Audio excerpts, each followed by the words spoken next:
ဒါကတော့သက်သေခံတင်သွင်းတဲ့အခါမှာဖြစ်လေဖြစ်တာရှိတဲ့ပြဿနာတွေပေါ့ပေါ်လေပေါ်တာရှိတဲ့ဟာတွေဒါတော့ chapter 14မှာတော့ချီးကျူးလောက်တဲ့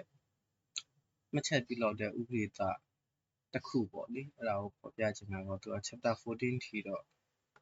ဖတ်ဖြစ်မှမဖတ်ဖြစ်မှတော့မသိဘူးပေါ့ဘာရေးထားတော့ဆိုတော့သူ့ရဲ့ legal masin နေမှာပေါ့ Latin လိုဟာမျိုးနေမှာပေါ့အဲ့ improviso which no human ingenuity could foresee ပေါ့ ingenuity ဆိုတာလူသားရဲ့စဉ်းစားဉာဏ်ပေါ့ဘယ်လူသားတွေရဲ့စဉ်းစားဉာဏ်ဘယ်တော့မှရှေ့ကိုကြိုမမြင်နိုင်ဘူးပေါ့ဒီ Latin word ရဲ့အဓိပ္ပာယ်ကဘယ်လူသားရဲ့စဉ်းစားဉာဏ်မှာရှေ့ကိုကြိုပြီးတော့အကြမ်းမြင်ရမနေဘူးပေါ့law and practice can almost always be made the subject of prior research ပေါ့ဥပဒေရဲ့ပြီးတော့လက်တွေ့အသုံးချတဲ့ဟာတွေကအမြဲတမ်းအလုပ်တင်တာကတော့ဘာတော့ဆိုကြိုပြီးတော့လေ့လာထားဖို့ research လေ့လာစူးစမ်းထားဖို့သက်သေခံတင်ပြတဲ့အခါမှာဖြစ်ပေါ်တဲ့ပြဿနာတွေကဘယ်တော့မှကြိုပြီးတော့အတိပေးလာတာမရှိဘူးပေါ့ဘာတော့ချက်ချင်းလက်ငင်း immediate reaction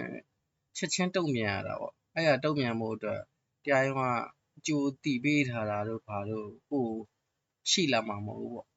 ဒီသက်သေခံတင်သွင်းတဲ့အခါမှာကြုံရမယ့်ပြဿနာတွေကဒီမှာလေးကပြောထားတာဘာတော့ဆို failure to object at the right time ပေါ့အချိန်တင့်တော်တဲ့အချိန်မှာကန့်ကွက်ရမယ်ပေါ့နော်ကန့်ကွက်ဖို့ပျက်ကွက်ရင်လည်းဒါသက်သေခံဥပဒေကိုမကျွမ်းကျင်လို့ပေါ့လေတင့်တော်တဲ့အချိန်မှာကန့်ကွက်ရမယ်ကန့်ကွက်တဲ့အချိန်မှာကန့်ကွက်ရမယ်ပေါ့လေဒါမှမဟုတ်ဘဲနဲ့လည်းဘာတော့ဆိုတော့ကန့်ကွက်တာတွေကဒီ unfounded ဆိုတာတရားရုံးတွေမှာကြုံလေ့ကြုံတာရှိတယ်ပေါ့လေ unfounded အခြေအမြစ်မရှိဘဲနဲ့ကန့်ကွက်တာပေါ့ကန့်ကွက်ရပြီးရောဆိုတဲ့ပုံစံမျိုး unfounded objection ဆိုတာဘာမှချီမြင့်ခိုင်လုံတဲ့အကြောင်းပြချက်မရှိဘဲနဲ့ကန့်ကွက်တာတွေလုပ်တာပေါ့ကန့်ကွက်တဲ့မှာလျက်နဲ့မကန့်ကွက်ခဲ့ရင်လည်းဒါသက်သေခံဥပဒေကိုမကျွမ်းကျင်လို့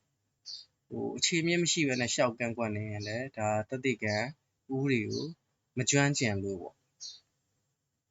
အဲ့ဒါတွေကတရားရုံးတွေမှာတွေ့တာရှိတာပေါ့လေဒါ serious consequence for the fate piece of evidence concern ပေါ့ဒီသက်သေခံဒီတစ်စိတ်တစ်ပိုင်းလေးပဲသက်ဆိုင်တာလားပေါ့အမှုဖြစ်စဉ်ရဲ့အပိုင်းအစလေးမှာပဲသက်ဆိုင်တာလားဒီတင်သွင်းတဲ့သက်သေခံ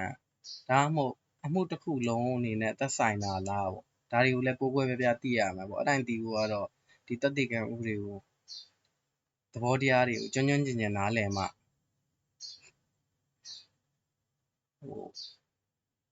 အမှုစစ်တဲ့အခါမှာအထောက်အကူပြုမှာပေါ့လေကန့်ကွက်တဲ့နေရာမှာလို့ပေါ့ဒီပြဿနာတွေကတရားခွင်မှာဘယ်လိုတုံးဆိုကိုယ်ဘယ်ချိန်ကြုံရမှန်းမသိဘူးအဲ့ဒါကြောင့်မို့ improviso လို့ပြောတာပေါ့လေဒါ Latin ဝါဟာရလားပြင်သစ်လားတော့မသိဘူးနောက်မှပြန်ရှာကြည့်ရမှာပေါ့သူ့ရဲ့အဓိပ္ပာယ်ကတော့ which no human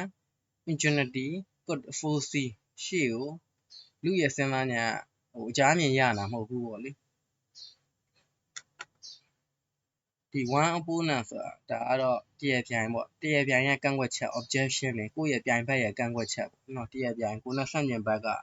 အမှုရဲ့ကန့်ကွက်ချက်တွေက whether well or ill founded သူကမှန်ကန်ကွက်တာလားဒါမှမဟုတ်ကပြက်ရပြက်လုပ်ပြီးတော့အဲ့ဒီပုံမူတည်ပြီးတော့ကန့်ကွက်တာလားဆိုတာတော့ဒါကိုလည်းနားလည်တင်တာပေါ့လေဒီမှာသူကဒီစာရေးဆရာရဲ့သူတို့ရဲ့လုပ်ဖော်ကိုင်မတယောက်ကရှင်းနေလုပ်ဖော်ကိုင်မတယောက်ကပြောတာသူ့ရဲ့အမြင်ကိုပြောတာပေါ့လေဒါ တတိကံဥပဒေမှာတဲ့တတိကံတင်သွင်းတဲ့နေရာမှာ only one နည်းဥပဒေတစ်ခုပဲရှိတယ်တဲ့ဘာတော့ဆိုတော့ကြတော့သူ့ကိုမြည်ပြီးတာ a reaction or instant on hearing any words spoken in court เนาะတရားရုံးမှာပြောတဲ့စကားတွေကြားတဲ့အချိန်ကတစ်ပြိုင်နက်တည်းကိုယ့်ဘက်ကလှင်လင်းမြန်မြန်တုံ့ပြန်နိုင်ရမယ်ပေါ့အဲ့ဒါတတိကံဥပဒေရဲ့နည်းဥပဒေသားတစ်ခုပဲရှိတယ်ပေါ့ဘာတော့ဆိုအဲ့ဒီဟာဘာတော့တရားရုံးမှာပြောတဲ့စကားတွေကိုကြားတာနဲ့တစ်ပြိုင်နက်တည်းချက်ချင်းတုံ့ပြန်နိုင်ရမယ်အဲ့ဒီဟာတော့ဘာတော့ဆိုရင် just that's all right ဒီကောင်ကမှန်တယ်ဒါမှမဟုတ်ရင် no we can't have that ဒါကိုငါတို့လက်မခံနိုင်ဘူးလက်ခံရင်လက်ခံမယ်လက်မခံရင်လက်မခံဘူးချက်ချင်းတစ်ပြိုင်နက်တည်းအလိုလျောက်တုံ့ပြန်နိုင်မှရှိရမယ်ပေါ့ reaction instant အလိုလျောက်တုံ့ပြန်နိုင်ရမယ်ပေါ့တတိကံဒါတွေကတတိကံဥပဒေကျွမ်းမှာဒီလိုအလိုလျောက်တုံ့ပြန်နိုင်မှာပေါ့တရားရုံးမှာ